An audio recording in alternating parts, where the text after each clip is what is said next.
ये एक संविधान के इम्पोर्टेंट 400 क्वेश्चंस की सीरीज है। यदि आपने इससे पहले की वीडियो नहीं देखी तो प्लेलिस्ट में जाकर इसे जरूर देखें।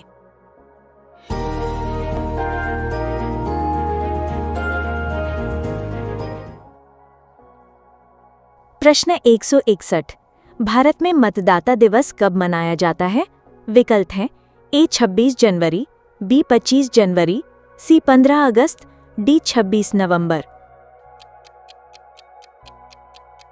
सही उत्तर है बी 25 जनवरी। भारत के निर्वाचन आयोग की स्थापना 25 जनवरी 1950 को हुई थी।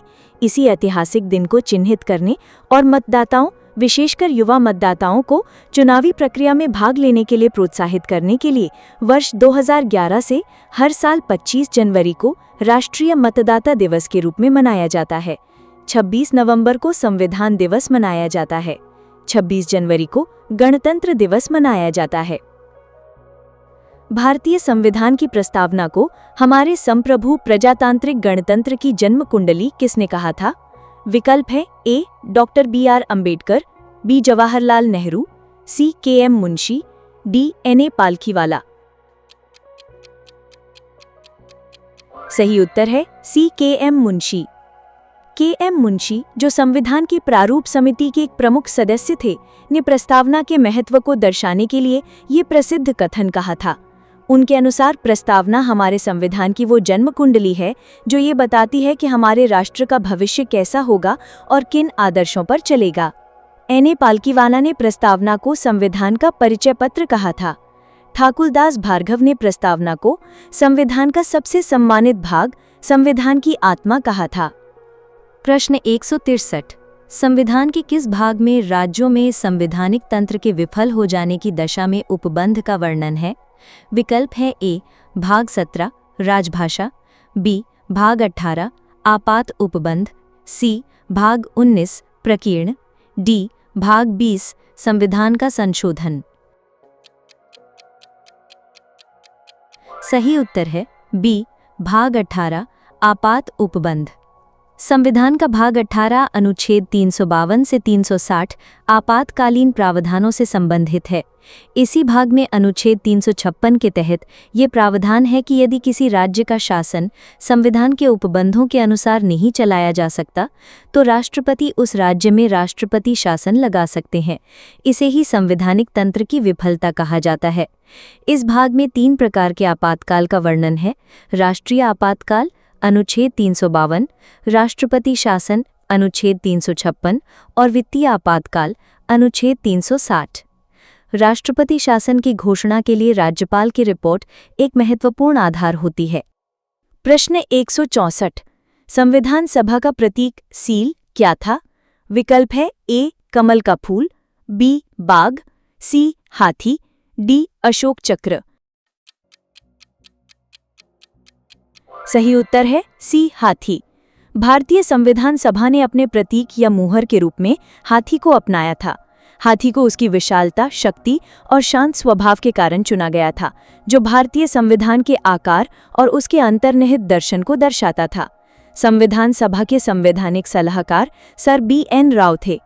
HVR अयंगर संविधान सभा के सचिव थे। प्रश्न 165। उच्च न्यायालय के न्यायाधीशों की पेंशन किस निधि से दी जाती है? विकल्प हैं ए राज्य की संचित निधि से, बी भारत की संचित निधि से, सी राज्य की आकस्मिकता निधि से, डी भारत की आकस्मिकता निधि से।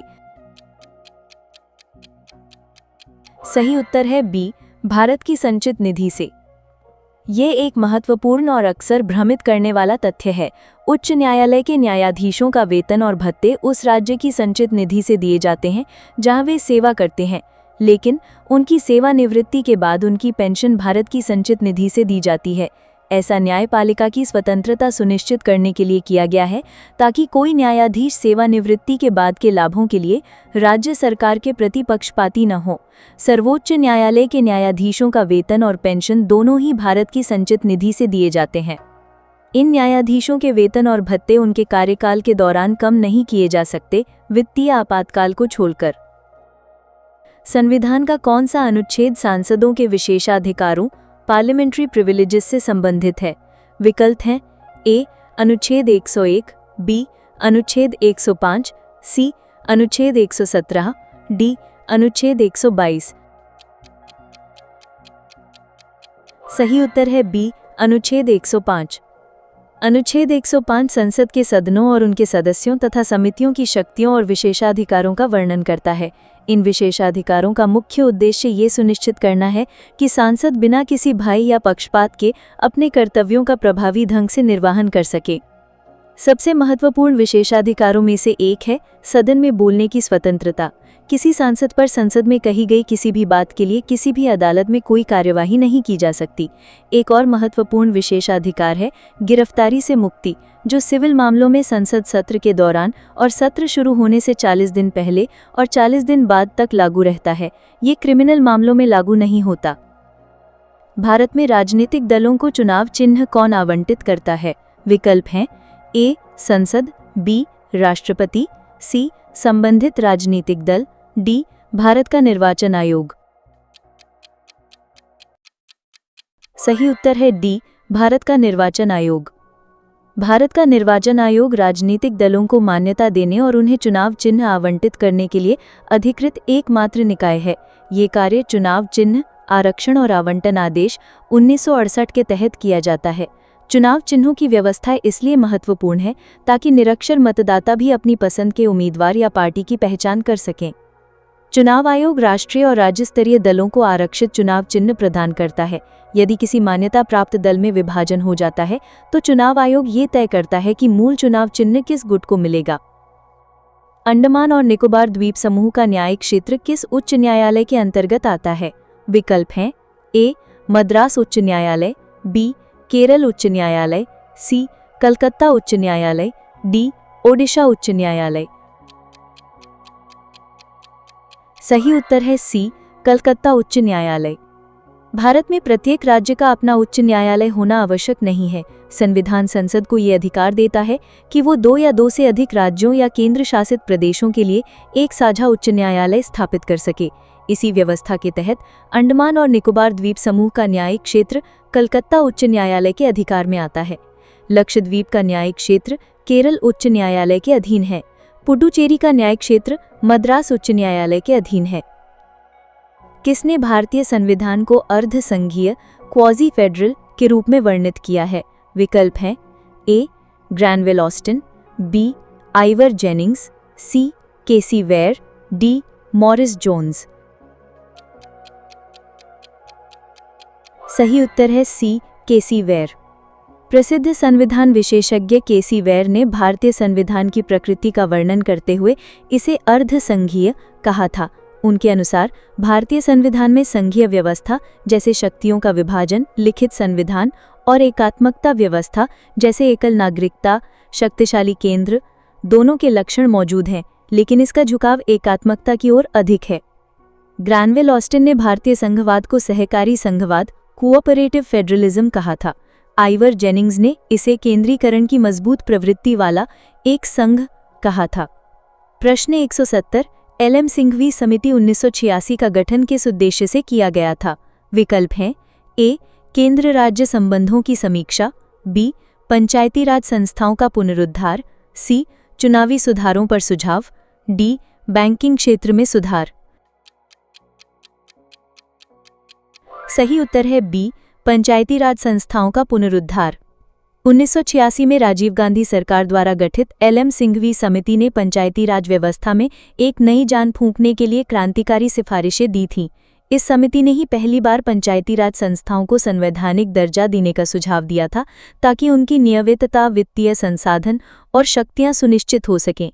इसी समिति ने ग्राम सभा को प्रत्यक्ष लोकतंत्र की मूर्ति बनाने और पंचायतों के लिए नियमित चुनाव कराने की भी सिफारिश की थी। सिंघवी समिति और थुंगन समिति की सिफारिशें ही 73वें संविधान संशोधन का मुख्य आधार बनी। प्रश्न 171 भारतीय संविधान की प्रस्तावना में कितने प्रकार की स्वतंत्रता लिबर्टी का उल्लेख है? विकल्प हैं ए 2 भाषण और अभिव्यक्ति, बी 3 विचार अभिव्यक्ति विश्वास, सी 4 विचार अभिव्यक्ति विश्वास धर्म, डी 5 विचार अभिव्यक्ति विश्वास धर्म और उपासना। सही उत्तर है डी 5 विचार, अभिव्यक्ति, विश्वास, धर्म और उपासना। भारतीय संविधान की प्रस्तावना सभी नागरिकों के लिए 5 प्रकार की स्वतंत्रता सुनिश्चित करने का वादा करती है। विचार की स्वतंत्रता, अभिव्यक्ति की स्वतंत्रता, विश्वास की स्वतंत्रता, धर्म की स्वतंत्रता और उपासना की स्वतंत्रता। ये स्वतंत्रताएं मौलिक अधिकारों, विशेषतः अनुच्छेद 19 और 25-28 के माध्यम से सुनिश्चित की गई हैं। प्रस्तावना में 3 प्रकार के न्याय, सामाजिक, आर्थिक और राजनीतिक का उल्लेख है। प्रस्तावना में 2 प्रकार की समता, प्रतिष्ठा और अवसर का उल्लेख है। विधि द्वारा स्थापित प्रक्रिया और विधि की सम्यक प्रक्रिया में क्या अंतर है? विकल्प है ए दोनों का अर्थ एक ही है, बी विधि द्वारा स्थापित प्रक्रिया संकीर्ण है जबकि विधि की सम्यक प्रक्रिया व्यापक है, सी भारत में विधि की सम्यक प्रक्रिया का पालन होता है, डी विधि द्वारा स्थापित प्रक्रिया अमेरिकी अवधारणा है। सही उत्तर है बी विधि द्वारा स्थापित प्रक्रिया संकीर्ण है जबकि विधि की सम्यक प्रक्रिया व्यापक है। विधि द्वारा स्थापित प्रक्रिया, जो कि भारत के अनुच्छेद 21 में उल्लेखित है, का अर्थ है कि न्यायालय केवल ये जांच करेगा कि क्या किसी व्यक्ति को वंचित करने वाला कानून सही प्रक्रिया यानी संसद द्वारा पारित से बना है या नहीं। वहीं विधि की सम्यक प्रक्रिया, जो कि अमेरिका में है, में न्यायालय ये भी जांच करता है कि क्या वो कानून स्वयं न्यायपूर्ण, निष्पक्ष और तर्कसंगत है या नहीं। मेनका गांधी मामले 1978 के बाद से भारतीय सर्वोच्च न्यायालय ने अनुच्छेद 21 की व्याख्या करते हुए विधि की सम्यक प्रक्रिया के तत्वों को भी अपना लिया है। अब भारत में किसी कानून को न केवल प्रक्रियात्मक रूप से सही होना चाहिए, बल्कि उसे नैसर्गिक न्याय के सिद्धांतों के अनुसार उचित और तर्कसंगत भी होना चाहिए। भारतीय संविधान सभा के उपाध्यक्ष, वाइस प्रेसिडेंट कौन थे? विकल्प हैं ए डॉक्टर सच्चिदानंद सिन्हा, बी BN राव, सी HC Mukherjee, D KM Munshi. सही उत्तर है सी HC मुखर्जी। जबकि डॉक्टर राजेंद्र प्रसाद संविधान सभा के स्थायी अध्यक्ष थे, सभा के 2 उपाध्यक्ष भी थे। उनमें से प्रमुख थे HC मुखर्जी यानी हरेंद्र कुमार मुखर्जी। दूसरे उपाध्यक्ष VT कृष्णमाचारी थे, जिन्हें बाद में चुना गया था। डॉक्टर सच्चिदानंद सिन्हा सभा के पहले अस्थायी अध्यक्ष थे। BN राव सभा के संवैधानिक सलाहकार थे, जो सदस्य नहीं थे। किस अधिनियम ने पहली बार भारतीयों को अपने देश के प्रशासन में कुछ हिस्सा लेना संभव बनाया? विकल्प हैं A charter act 1833, B charter act 1853, C Bharat सरकार अधिनियम 1858, डी भारतीय परिषद अधिनियम 1861। सही उत्तर है डी भारतीय परिषद अधिनियम 1861। 1857 के विद्रोह के बाद ब्रिटिश सरकार ने भारतीयों का सहयोग प्राप्त करने की आवश्यकता महसूस की। इसी के परिणाम स्वरूप भारतीय परिषद अधिनियम 1861 पारित किया गया। इस अधिनियम ने वायसराय को अपनी विस्तारित परिषद में कुछ भारतीयों को गैर सरकारी सदस्यों के रूप में नामित करने का अधिकार दिया। ये पहली बार था जब भारतीयों को विधायी प्रक्रिया में शामिल किया गया। लॉर्ड कैनिंग ने 1862 में 3 भारतीयों, बनारस के राजा, पटियाला के महाराजा और सर दिनकर राव को विधान परिषद में मनोनीत किया।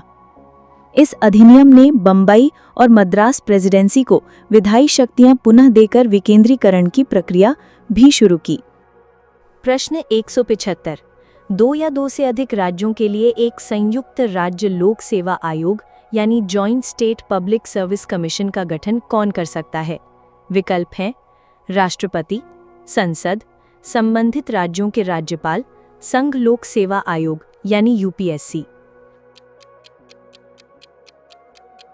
सही उत्तर है संसद।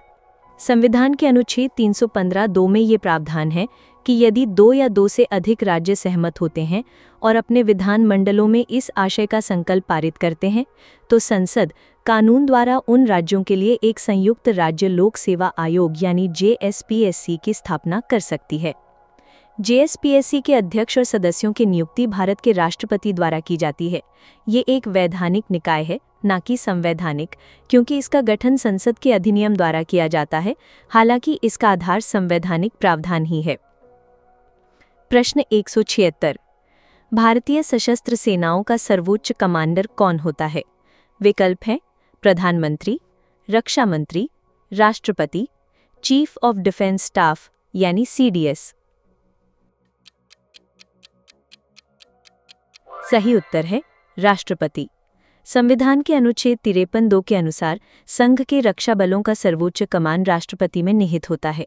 इसका अर्थ यह है कि राष्ट्रपति भारत की तीनों सेनाओं थल सेना, नौसेना और वायुसेना के सर्वोच्च कमांडर होते हैं। हालांकि वे शक्ति का प्रयोग कानून के अनुसार करते हैं और वास्तविक नियंत्रण चुनी हुई सरकार के पास होता है। राष्ट्रपति तीनों सेनाओं के प्रमुखों की नियुक्ति करते हैं। युद्ध की घोषणा करने या शांति स्थापित करने की शक्ति संसद में निहित है, लेकिन ये राष्ट्रपति के नाम पर ही किया जाता है। प्रश्न 177। निम्नलिखित में से किसे सर्वोच्च न्यायालय ने संविधान के मूल ढांचे का हिस्सा माना है? विकल्प है विधि का शासन, न्यायिक समीक्षा, पंथ निरपेक्षता, उपर्युक्त सभी। सही उत्तर है उपर्युक्त सभी। मूल ढांचे का सिद्धांत केशवानंद भारती मामले में 1973 में प्रतिपादित किया गया था। तब से सर्वोच्च न्यायालय ने अपने विभिन्न निर्णयों के माध्यम से कई तत्वों को मूल ढांचे का हिस्सा घोषित किया है। इनमें विधि का शासन, न्यायिक समीक्षा, पंथ निरपेक्षता, संसदीय प्रणाली, शक्तियों का पृथक्करण और स्वतंत्र और निष्पक्ष चुनाव जैसे कई महत्वपूर्ण सिद्धांत शामिल हैं। मूल ढांचे की कोई निश्चित सूची नहीं है। सर्वोच्च न्यायालय समय समय पर इसकी व्याख्या करता है। इस सिद्धांत का अर्थ है कि संसद अनुच्छेद 368 के तहत संविधान में संशोधन तो कर सकती है, लेकिन इन मौलिक विशेषताओं को नष्ट या समाप्त नहीं कर सकती। प्रश्न 178। लोकहित के मुकदमे पब्लिक इंटरेस्ट लिटिगेशन PIL की अवधारणा किस देश से उत्पन्न हुई? विकल्प हैं A Britain, B Australia, C Canada, D संयुक्त राज्य अमेरिका। सही उत्तर है D संयुक्त राज्य अमेरिका। जनहित याचिका PIL, जिसे सामाजिक क्रिया याचिका भी कहा जाता है, की अवधारणा 1960 के दशक में संयुक्त राज्य अमेरिका में विकसित हुई। इसका उद्देश्य उन लोगों को न्याय दिलाना था जो गरीबी या अन्य कारणों से स्वयं अदालत नहीं जा सकते थे। भारत में इसे 1980 के दशक में न्यायमूर्ति PN भगवती और VR कृष्णा अय्यर के प्रयासों से शुरू किया गया। PIL के माध्यम से कोई भी नागरिक या सामाजिक संगठन किसी सार्वजनिक हित के मुद्दे को लेकर सीधे सर्वोच्च न्यायालय या उच्च न्यायालय जा सकता है। यह प्रारंभिक लोकस स्टैंडी के नियम को शिथिल करता है, जिसके अनुसार केवल पीड़ित व्यक्ति ही अदालत जा सकता है। प्रश्न 179। भारत के संविधान में आर्थिक न्याय का आदर्श किस में सन्निहित है? विकल्प हैं प्रस्तावना और मौलिक अधिकार और मौलिक कर्तव्य, प्रस्तावना और राज्य के नीति निदेशक तत्व, केवल प्रस्तावना में। सही उत्तर है प्रस्तावना और राज्य के नीति निदेशक तत्व। भारतीय संविधान की प्रस्तावना में सामाजिक, आर्थिक और राजनीतिक न्याय का संकल्प लिया गया है। इस आर्थिक न्याय के आदर्श को साकार करने का विस्तृत खाका राज्य के नीति निर्देशक तत्वों में मिलता है। अनुच्छेद 38, 39, 41, 43 आदि राज्य को आय की असमानताओं को कम करने, समान काम के लिए समान वेतन सुनिश्चित करने और सभी को आजीविका के पर्याप्त साधन उपलब्ध कराने का निर्देश देते हैं। मौलिक अधिकार मुख्य रूप से राजनीतिक न्याय को सुनिश्चित करते हैं। प्रस्तावना और DPSP मिलकर भारत को एक कल्याणकारी राज्य यानी वेलफेयर स्टेट बनाने का लक्ष्य रखते हैं। प्रश्न 180। कौन सा अधिकारी भारत सरकार का सदस्य न होते हुए भी संसद की कार्यवाही में भाग ले सकता है? विकल्प है A उपराष्ट्रपति, B भारत का मुख्य न्यायाधीश, C भारत का महान्यायवादी यानी अटॉर्नी जनरल या D मुख्य चुनाव आयुक्त। सही उत्तर है सी, भारत का महान्यायवादी अटॉर्नी जनरल।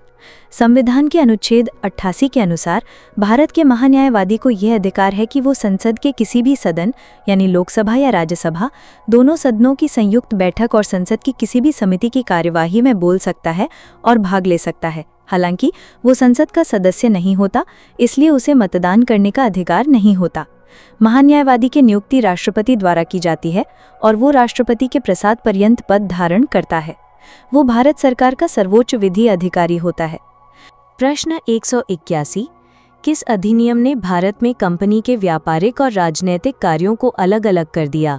विकल्प हैं A, regulating act 1773, B, Pitt's India act 1784, C, charter act 1813, D, charter act 1833। सही उत्तर है B, Pitt's India act 1784। Pitt's India act 1784 ने भारत में ईस्ट इंडिया कंपनी के प्रशासन में एक महत्वपूर्ण बदलाव किया।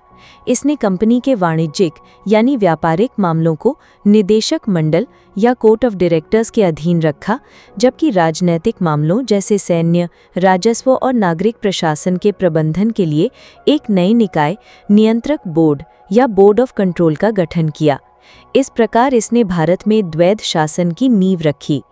इस अधिनियम ने पहली बार भारत में कंपनी के अधीन क्षेत्रों को ब्रिटिश आधिपत्य का क्षेत्र या ब्रिटिश पोजेशंस इन इंडिया कहा। इसने भारत में कंपनी के प्रशासन पर ब्रिटिश सरकार के नियंत्रण को और अधिक मजबूत किया। प्रश्न 182, सिंधी भाषा को संविधान की 8वीं अनुसूची में किस वर्ष जोड़ा गया? ए, 1967, बी, 1985, सी, 1992 या डी, 2003। सही उत्तर है ए, 1967। मूल रूप से संविधान की 8वीं अनुसूची में 14 भाषाएं थीं। 21वें संविधान संशोधन अधिनियम 1967 के द्वारा सिंधी भाषा को 15वीं भाषा के रूप में इस अनुसूची में शामिल किया गया। 1992 में 71वें संशोधन द्वारा कोंकणी, मणिपुरी और नेपाली को जोड़ा गया, जिससे संख्या 18 हो गई। 2003 में 92वें संशोधन द्वारा बोडो, डोगरी, मैथिली और संथाली को जोड़ा गया, जिससे कुल संख्या 22 हो गई, जो आज भी है। कोई भी व्यक्ति अधिकतम कितने निर्वाचन क्षेत्रों से लोकसभा चुनाव लड़ सकता है? ए, 1, बी, 2, सी, 3 या डी, कोई सीमा नहीं है। सही उत्तर है बी, 2। जनप्रतिनिधित्व अधिनियम 1951 के अनुसार एक उम्मीदवार एक ही समय पर जैसे लोकसभा या विधानसभा के आम चुनाव में अधिकतम 2 निर्वाचन क्षेत्रों से चुनाव लड़ सकता है। 1996 से पहले ऐसी कोई सीमा नहीं थी, लेकिन चुनाव सुधारों के तहत यह सीमा लगाई गई। यदि कोई उम्मीदवार दोनों सीटों पर जीत जाता है तो उसे परिणाम घोषित होने के 10 दिनों के भीतर एक सीट खाली करनी होती है, अन्यथा उसकी दोनों सीटें रिक्त हो जाती हैं। यह नियम लोकसभा और विधानसभा चुनावों पर दोनों पर लागू होता है। लोक अदालत का मुख्य उद्देश्य क्या है? ए, बड़े आपराधिक मामलों की सुनवाई करना, बी, संवैधानिक मामलों की व्याख्या करना, सी, विवादों का सौहार्दपूर्ण और त्वरित निपटारा करना या डी, जजों की नियुक्ति करना। सही उत्तर है सी, विवादों का सौहार्दपूर्ण और त्वरित निपटारा करना। लोक अदालतें वैकल्पिक विवाद समाधान यानी ऑल्टरनेटिव डिस्प्यूट रेजोल्यूशन का मंच है। इनका मुख्य उद्देश्य न्यायालयों पर मुकदमों के बोझ को कम करना और विवादों को आपसी समझौते और सुलह के माध्यम से तेजी से और कम खर्चे में निपटाना है। लोक अदालत का निर्णय एक सिविल कोर्ट की डिक्री के समान ही बाध्यकारी होता है। इन्हें वैधिक सेवा प्राधिकरण अधिनियम 1987 के तहत वैधानिक स्थिरता प्राप्त है। लोक अदालत के निर्णय के खिलाफ कोई अपील नहीं की जा सकती है। प्रश्न 185, जब राष्ट्रपति किसी विधेयक को संसद के पास पुनर्विचार के लिए लौटाते हैं तो इस वीटो को क्या कहा जाता है? विकल्प है ए, आत्यंतिक वीटो, एब्सोल्यूट वीटो, बी, निलंबनकारी veto, suspensive veto, C, pocket veto, D, विशेषित वीटो, क्वालिफाइड वीटो। सही उत्तर है बी, निलंबनकारी वीटो, सस्पेंसिव वीटो। जब कोई गैर धन विधेयक राष्ट्रपति की स्वीकृति के लिए आता है तो वे उसे एक बार पुनर्विचार के लिए संसद को वापस भेज सकते हैं। यदि संसद उस विधेयक को संशोधनों के साथ या बिना संशोधनों के दोबारा पारित कर राष्ट्रपति के पास भेज देती है तो राष्ट्रपति उस पर अपनी सहमति देने के लिए बाध्य होते हैं। राष्ट्रपति की इसी शक्ति को निलंबनकारी वीटो कहा जाता है, क्योंकि ये केवल विधेयक के पारित होने में देरी यानी निलंबन कर सकता है, उसे समाप्त नहीं कर सकता। आत्यंतिक वीटो का अर्थ है विधेयक पर अपनी राय सुरक्षित रख लेना, जिससे विधेयक समाप्त हो जाता है। इसका प्रयोग सामान्यतः गैर सरकारी विधेयकों पर किया जाता है। भारत के राष्ट्रपति के पास विशेषित वीटो की शक्ति नहीं है, जो अमेरिकी राष्ट्रपति के पास होती है। प्रश्न 186, कटौती प्रस्ताव का संबंध किससे है? विकल्प हैं ए आक्षा बजट में कटौती, बी सरकारी खर्च में कमी का प्रस्ताव, सी सांसदों के वेतन में कटौती, डी विदेशी सहायता में कटौती। सही उत्तर है बी सरकारी खर्च में कमी का प्रस्ताव। कटौती प्रस्ताव लोकसभा के सदस्यों को प्राप्त एक विशेष शक्ति है, जिसका प्रयोग वे बजट में अनुदान की मांगों पर चर्चा के दौरान करते हैं। ये प्रस्ताव सरकार की किसी नीति के प्रति असहमति व्यक्त करने या खर्च में मितव्ययिता का सुझाव देने के लिए लाया जाता है। यदि कटौती प्रस्ताव पारित हो जाता है तो इसे सरकार में अविश्वास माना जाता है और सरकार को इस्तीफा देना पड़ सकता है।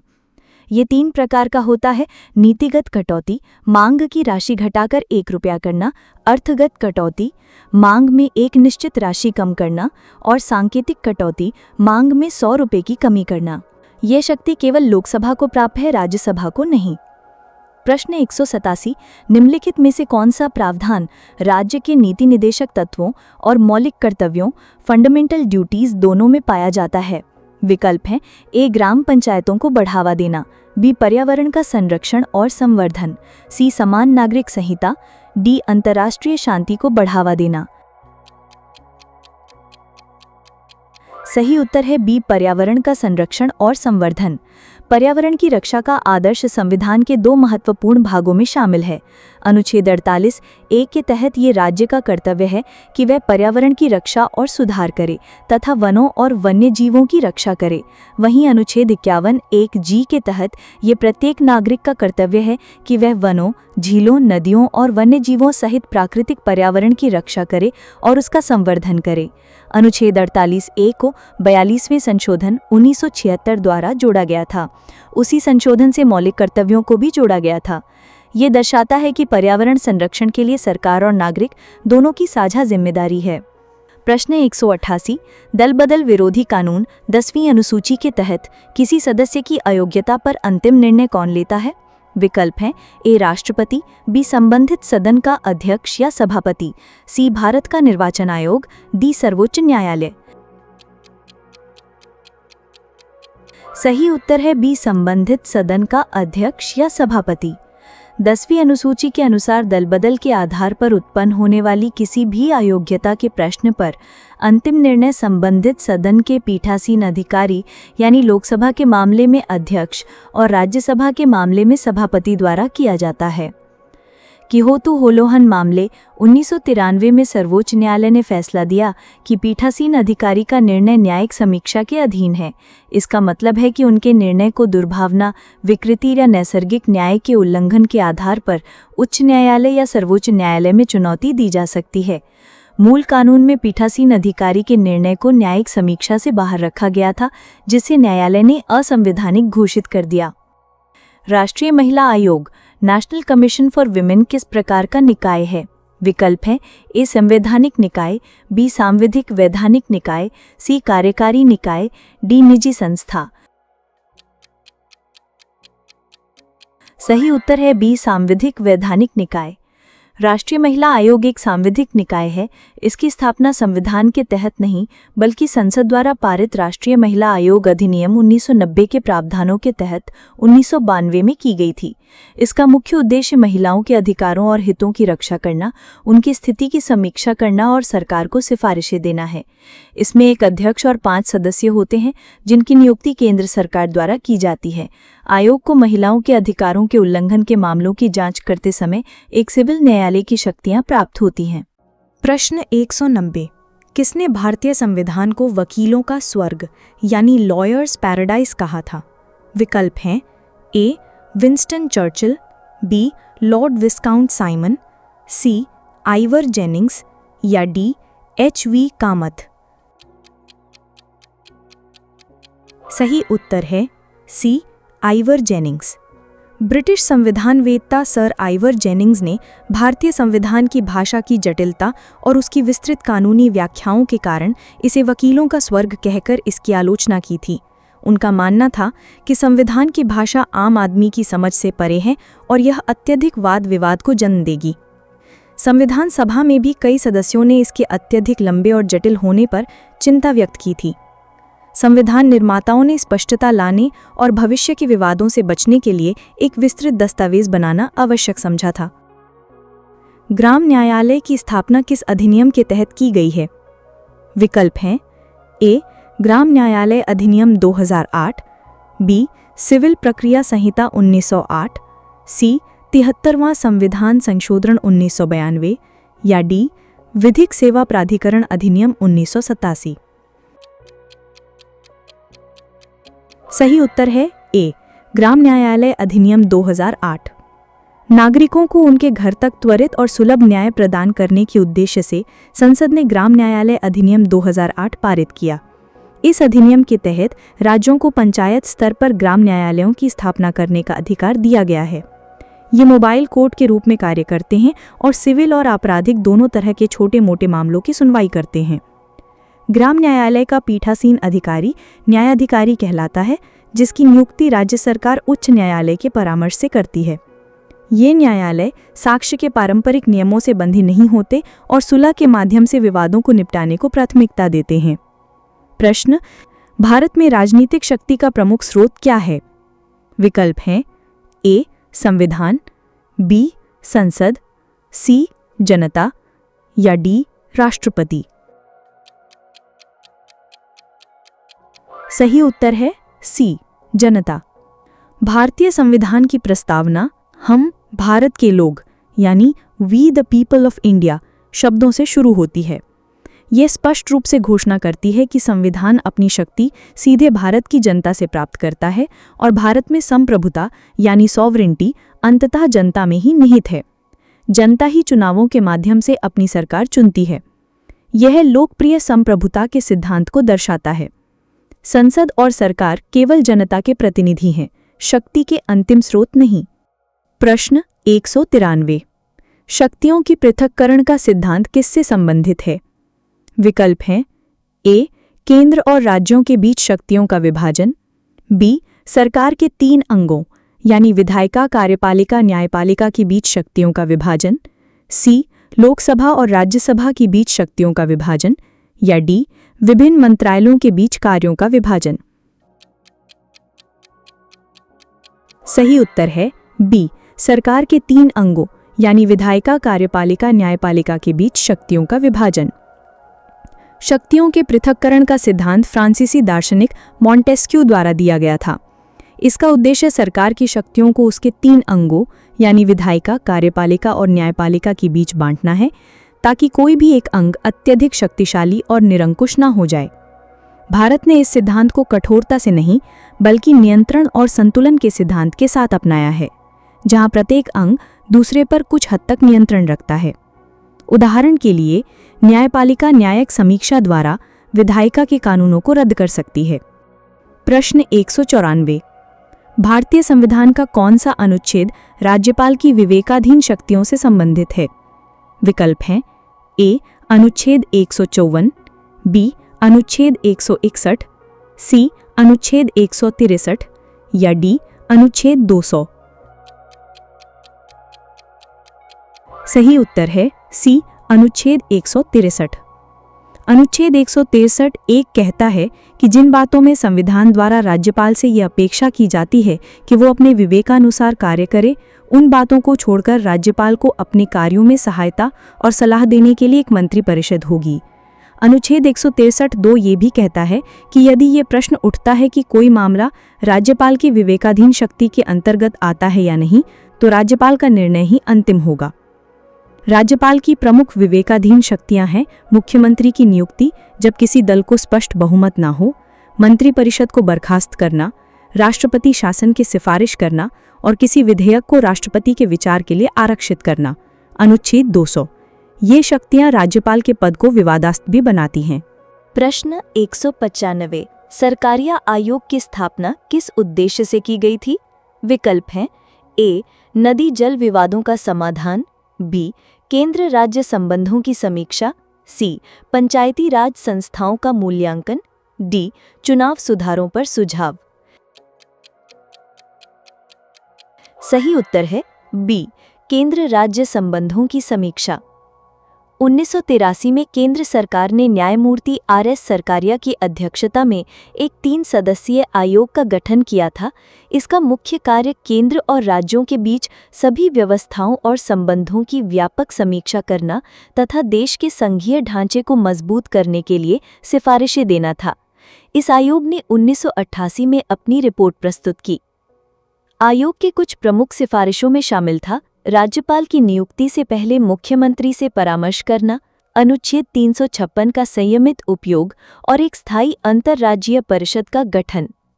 इसकी कई सिफारिशों को सरकार द्वारा स्वीकार और लागू किया गया है। प्रश्न 196। समान नागरिक संहिता यानी यूनिफॉर्म सिविल कोड का उल्लेख संविधान के किस अनुच्छेद में है? विकल्प हैं ए. अनुच्छेद 40, बी. अनुच्छेद 44, सी. अनुच्छेद 48 ए, डी. अनुच्छेद 51 ए। सही उत्तर है बी. अनुच्छेद 44। संविधान के भाग 4 राज्य के नीति निदेशक तत्व में अनुच्छेद 44 ये निर्देश देता है कि राज्य भारत के समस्त राज्य क्षेत्र में नागरिकों के लिए एक समान नागरिक संहिता प्राप्त कराने का प्रयास करेगा। इसका उद्देश्य विवाह, तलाक, विरासत और गोद लेने जैसे व्यक्तिगत मामलों में सभी धर्मों के लोगों के लिए एक समान कानून बनाना है।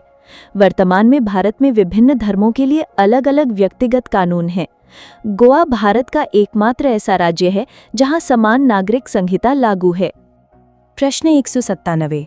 संविधान में उल्लिखित मंत्रिपरिषद के सदस्य व्यक्तिगत रूप से किसके प्रति उत्तरदायी होते हैं? विकल्प हैं ए. लोकसभा, बी. संसद, सी. प्रधानमंत्री, डी. राष्ट्रपति। सही उत्तर है डी. राष्ट्रपति। यह एक महत्वपूर्ण अवधारणा है। अनुच्छेद 75(3) के अनुसार मंत्रिपरिषद सामूहिक रूप से लोकसभा के प्रति उत्तरदायी होती है, लेकिन अनुच्छेद 75(2) के अनुसार मंत्री व्यक्तिगत रूप से राष्ट्रपति के प्रति उत्तरदायी होते हैं, क्योंकि वे राष्ट्रपति के प्रसाद पर्यंत ही अपना पद धारण करते हैं।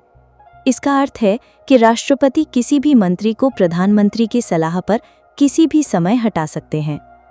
सामूहिक उत्तरदायित्व का अर्थ है कि पूरी मंत्रिपरिषद एक टीम के रूप में कार्य करती है और एक मंत्री के निर्णय के लिए सभी मंत्री जिम्मेदार होते हैं। यदि लोकसभा किसी एक मंत्री के खिलाफ भी अविश्वास प्रस्ताव पारित कर दे तो पूरी मंत्रिपरिषद को इस्तीफा देना होता है। प्रश्न 198। भारतीय संविधान की 11वीं अनुसूची में पंचायतों के लिए कितने विषय सूचीबद्ध हैं? विकल्प हैं ए. 18, बी. 29, सी. 47, डी. 61। सही उत्तर है बी. 29। 73वें संविधान संशोधन अधिनियम 1992 के द्वारा संविधान में 11वीं अनुसूची को जोड़ा गया था। इस अनुसूची में 29 ऐसे विषयों को सूचीबद्ध किया गया है जिन पर पंचायतों को कानून बनाने और योजनाओं को लागू करने की शक्ति और जिम्मेदारी दी जा सकती है। इनमें कृषि, ग्रामीण विकास, पेयजल, सड़कें और गरीबी उन्मूलन जैसे महत्वपूर्ण विषय शामिल हैं। 12वीं अनुसूची जो 74वें संशोधन द्वारा जोड़ी गई नगरपालिकाओं से संबंधित है और इसमें 18 विषय हैं। इन विषयों पर शक्तियों का हस्तांतरण करना या न करना राज्य विधानमंडल पर निर्भर करता है। प्रश्न 199। किस मामले में सर्वोच्च न्यायालय ने ये निर्णय दिया कि संसद मौलिक अधिकारों में संशोधन नहीं कर सकती? विकल्प हैं ए. शंकरी प्रसाद मामला 1951, बी. सज्जन सिंह मामला 1965, सी. गोलकनाथ मामला 1967, डी. केशवानंद भारती मामला 1973। सही उत्तर है सी. गोलकनाथ मामला 1967। गोलकनाथ बनाम पंजाब राज्य मामले में सर्वोच्च न्यायालय ने अपने पिछले निर्णयों को पलटते हुए यह ऐतिहासिक फैसला सुनाया कि मौलिक अधिकार परलौकिक और अपरिवर्तनीय हैं, इसलिए संसद अनुच्छेद 368 के तहत भी उनमें कोई संशोधन नहीं कर सकती, न तो कमी और न ही समाप्ति। इस निर्णय के प्रभाव को समाप्त करने के लिए संसद ने 1971 में 24वां संविधान संशोधन पारित किया, जिसने संसद को मौलिक अधिकारों सहित संविधान के किसी भी भाग में संशोधन करने का पूर्ण अधिकार दे दिया था। बाद में केशवानंद भारती मामले 1973 में सर्वोच्च न्यायालय ने 24वें संशोधन को तो वैध ठहराया, लेकिन मूल ढांचे का सिद्धांत प्रतिपादित करके संसद की संशोधन शक्ति को सीमित कर दिया। प्रश्न 200। स्वतंत्र भारत के पहले मंत्रिमंडल में कानून मंत्री कौन थे? विकल्प हैं ए. सरदार वल्लभ भाई पटेल, बी. सी. राजगोपालाचारी, सी. मौलाना अबुल कलाम आजाद, डी. डॉक्टर भीमराव अंबेडकर। सही उत्तर है डी. डॉक्टर भीमराव अंबेडकर। 15 अगस्त 1947 को गठित स्वतंत्र भारत के पहले मंत्रिमंडल में डॉक्टर भीमराव अंबेडकर को कानून और न्याय मंत्री के रूप में नियुक्त किया गया था। ये नियुक्ति उनके विशाल कानूनी ज्ञान और संविधान निर्माण में उनकी केंद्रीय भूमिका को देखते हुए की गई थी। इस मंत्रिमंडल में जवाहरलाल नेहरू प्रधानमंत्री थे। सरदार वल्लभ भाई पटेल पहले उप प्रधानमंत्री और गृह मंत्री थे, जबकि मौलाना अबुल कलाम आजाद पहले शिक्षा मंत्री थे।